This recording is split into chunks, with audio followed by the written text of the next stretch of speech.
السلام علیکم ورحمۃ اللہ۔ قرآن مجید فرقان حمید اللہ تبارک و تعالیٰ کی لا ریب کتاب ہے جو الف لام سے لے کر والناس تک سارے کا سارا مسلمانوں کے لیے ہدایت کا سرچشمہ ہے۔ رب العالمین نے احکامات کے ساتھ ساتھ اس میں سبق آموز واقعات کا ذکر بھی فرمایا ہے، پچھلی امتوں کے احوال کا ذکر بھی فرمایا ہے، تاکہ ہم ان چیزوں سے سبق حاصل کر کے اپنی زندگی کو بہترین طریقے پر گزار سکیں۔ معززین ذی احتشام، سورہ بقرہ پہلے پارے میں اس کی ابتدا ہو جاتی ہے۔ سورہ بقرہ کے نام کی وجہ اور آج کا میرا یہی سبق ہوگا کہ سورہ بقرہ عربی میں بقرہ گائے کو کہتے ہیں۔ اس میں بڑا ہی ایک رقت انگیز، بڑا ہی لبھا دینے والا اور بڑا سبق آموز ایک واقعہ ہے۔ واقعہ یوں ہوا کہ بنی اسرائیل کے ایک شخص نے، عامیل اس کا نام تھا، اس نے اپنے ایک رشتہ دار کو، عزیز کو وراثت کی لالچ میں اور دیت لینے کی لالچ میں قتل کر کے کہیں چھپا دیا اور اعلان کر دیا جی کہ میرا فلاں رشتہ دار مر گیا ہے۔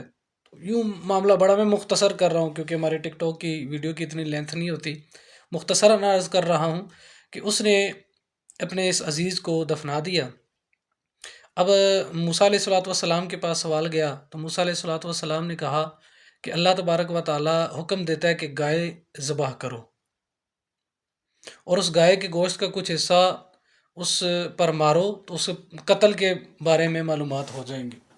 یعنی یوں موسیٰ علیہ الصلوۃ والسلام نے ایک حیلہ ان کو بتایا۔ تو پہلے تو انہوں نے کہا کہ اتتخذنا ہزوا، کہ اے موسیٰ آپ ہم سے مذاق کر رہے ہیں۔ تو حضرت موسیٰ علیہ السلام نے کہا کہ اللہ تعالیٰ کی میں پناہ مانگتا ہوں کہ میں تم لوگوں جیسا یا معاذ اللہ اس کی جہالت میں مذاق کروں یا اس طرح کے میں کروں۔ تو پھر ان کو جب سمجھ آیا کہ ٹھیک ہے یہ اللہ کا حکم ہے، تو انہوں نے کہا کہ ہمیں بتلائیے کہ پھر گائے کیسی ہو۔ اب یہاں بھی بنی اسرائیل کی یوں سمجھ لیجئے کہ سخت مزاجی دیکھیے کہ یہاں پر سورہ بقرہ میں 3 سوال انہوں نے کیے کہ گائے کیسی ہو، پھر کہنے لگے کہ گائے کا رنگ کیسا ہو، پھر کہنے لگے کہ گائے کی کیفیت کیسی ہو۔ مطلب جب جب سوال کرتے گئے گائے ان پر مزید دشوار ہوتی گئی۔ حالانکہ وہ جب موسیٰ علیہ السلام نے کہہ دیا تھا کہ گائے ذبح کرو تو کوئی بھی گائے پکڑ کر ذبح کر دیتے، مسئلہ حل ہو جانا تھا، لیکن انہوں نے ایسا نہیں کیا۔ انہوں نے کیا کیا کہ سوال پر سوال کیے اور گائے کو مخصوص کروانا کر دیا۔ ادھر سے اللہ تبارک و تعالیٰ کی بھی ایک تدبیر ہوتی ہے۔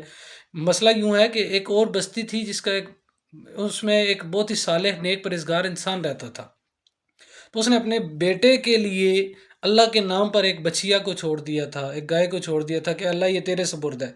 تو جب وہ بچہ بڑا ہوا، بڑا طویل واقعہ ہے، تو پھر اس گائے کو مہنگے داموں خرید کر بنی اسرائیل نے وہ قتل والا سارا معاملہ نپٹایا، اور اس بقرہ کی وجہ سے اس پوری سورت کا نام سورہ بقرہ۔